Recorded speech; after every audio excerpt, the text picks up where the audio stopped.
అలా పనిచేస్తూనే మనం చేసే ధ్యానానికి ఉపయోగించే విధానం వెంటనే ఏకాగ్రత వచ్చేట్టు కూడా చేస్తుంది. కాబట్టి ఆ తర్వాత ఆ వచ్చిన సర్క్యులేషన్ మార్పును గమనిస్తూ ధ్యానంలో త్వరగా లైమ్ అవ్వచ్చు.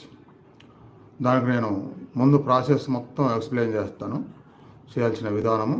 అది ముందుగా విని ఆ తర్వాత వెంటనే మొదలు పెడతారు. కానీ